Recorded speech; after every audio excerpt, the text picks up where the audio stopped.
So when I joined Spreadshirt almost 4 years ago now, we were about 120 people. We're now about 250. That is primarily in 6 different locations, 3 production facilities and 2 main offices, and then a few people scattered about, as normally happens with a global company. Most of the growth has been on the production side because fortunately we've also grown on the business side. We have to produce more shirts, so most of that is on the production side. This was a new challenge for me. Specifically because I've mainly been on the technology side, so I've never had production facility workers, and that's over half of my employment, particularly around the Christmas time because we are also retail based. So that's been a huge learning for me, particularly across different languages. So our German production facility obviously is primarily German, and I have given German speeches, which are laughable. I had my own little moment where I accepted being the CEO, and I gave a speech to the production employees, thanking them for all the work they've done to get us where they are. And I started out with, I said, "Ihr seid Spitze." They misunderstood because I also kind of mumbled the words because I was nervous, and they heard me say, they thought I said, "You are pizza." They thought I said, "Ihr seid Pizza" instead of Spitze. "Ihr seid Spitze" means you're the top, kind of you rock, and you rock for what you did. So they all kind of sat there and didn't laugh and, looked at each other a little strange. So that's one of the things that I'll say. I wrote down just 5 points on building teams that I thought were important, and really communication is just really key. And even though, that was something for all of us, you guys got a laugh out of it. They did too. As soon as they started kind of talking amongst themselves and realized what I meant to say, then they started laughing. And then, of course, I stopped in the middle of the speech that I had rehearsed for so long and laughed with them as well. And it's become a big joke. We do a lot about pizza, all because of that over the last few years. But don't underestimate that communication and trust. That's one of my learnings is, you feel like, and I'm sure you do, you act with great integrity every day, and that's important to you. The challenge is that you're, especially like a production employee that's in Poland, doesn't see you every day.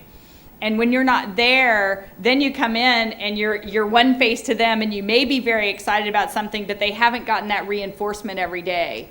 And so don't underestimate them kind of feeling like you're remote or feeling that you're just coming in to do the marketing thing. I got that in Germany a lot too, that the production facility, we used to have a remote production facility. Now it's actually in our headquarters, which has helped a lot. But what they used to feel like is that we only came in there to market, right? And especially me as an American, because I smile. So I actually had to warn them. I was like, okay, I actually had a speech one day where I said, actually, I'm just a happy person. I'm really not smiling just because of you guys. You can ask my husband, you can ask my friends. So be upfront about those things and listen to what people are telling you. Don't just kind of like shunt it off like, oh God, you're kidding me. Germans don't like people who smile? God, they're crazy, right? So listen to those things and kind of just be upfront about it. It doesn't mean that you have to change, and I didn't change, and we still laugh about it, the crazy American that smiles. But once you have that connection with them, the laughter helps. I have a shirt that says laughter is the shortest distance between two people. And I'd say that's true. So finding those things and laughing about them helps the communication and helps build that trust. As soon as you're communicating with someone, that trust is there. And so use that and use those opportunities to build trust. Next thing I had down was, sorry, because people also think this is probably bad at first, I'd say fire early and often. So one of the biggest mistakes that I have made is just not getting people out. And it's always easy to look back and say, oh, I should have done and I should have done. But really, honestly, once you get that feeling, do a gut check and then go for it. And do it with respect. Let people leave. Don't be worried about people saying, oh my God, Germany is really bad about this, right? It's like the world's going to end because someone's leaving. It's not. People can think that it's their decision when it's your decision, and that's all fine, and everything will go on. And within a few months, if your team's working better, because that person has left, no one's even going to remember that they were there or that there was this problem of, oh my gosh, what happens when they leave? So I really do recommend that. Also, when you're hiring, the other side of this was about, when you get people in, I really, you don't trust references unless they're negative, right? I mean, and I sort of had three. I would have, if they were negative, that really gave me a pause, because if someone's dumb enough to give you a negative reference, you really got to question them. Then there was this middle ground of, they were fine references, and everything was fine, and you kind of said, okay, well, at least they're not an axe murderer. And then there was this high level of, oh my God, the reference was amazing. Well, I've learned not to trust those amazing references either. What I've found is those are often people that are very politically good at picking references.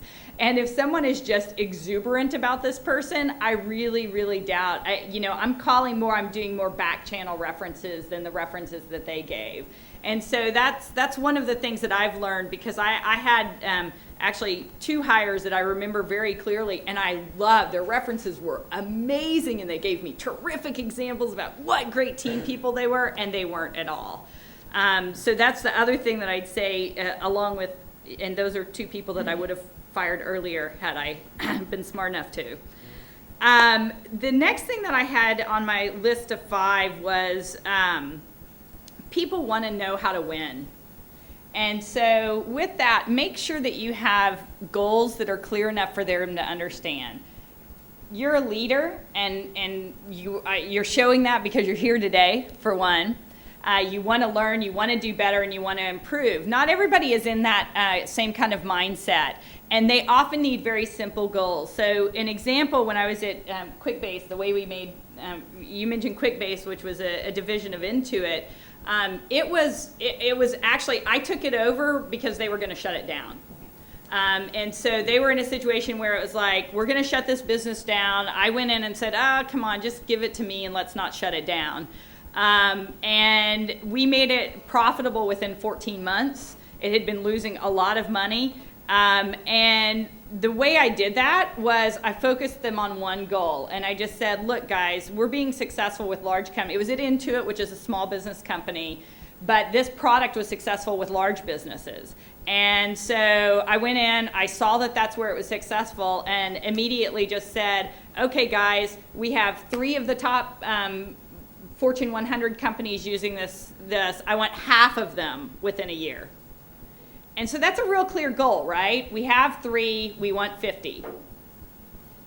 It's not saying all, of course I want it all, but it's not saying all. It gives them a clear goal, and that's really what got the team focused. And they started thinking about new product ideas, they started thinking about marketing differently, and it really completely changed, but that was simple. I didn't go in and say, well, our goal is to build an enterprise edition and increase security and start a sales team, because we didn't have a sales team at that point. I didn't go in and say all of that. I just made it very simple. We want 50 of the top Fortune 100, and we did get that, and we turned around the business very quickly. So clear goals. With with Spreadshirt, we do a products per month now.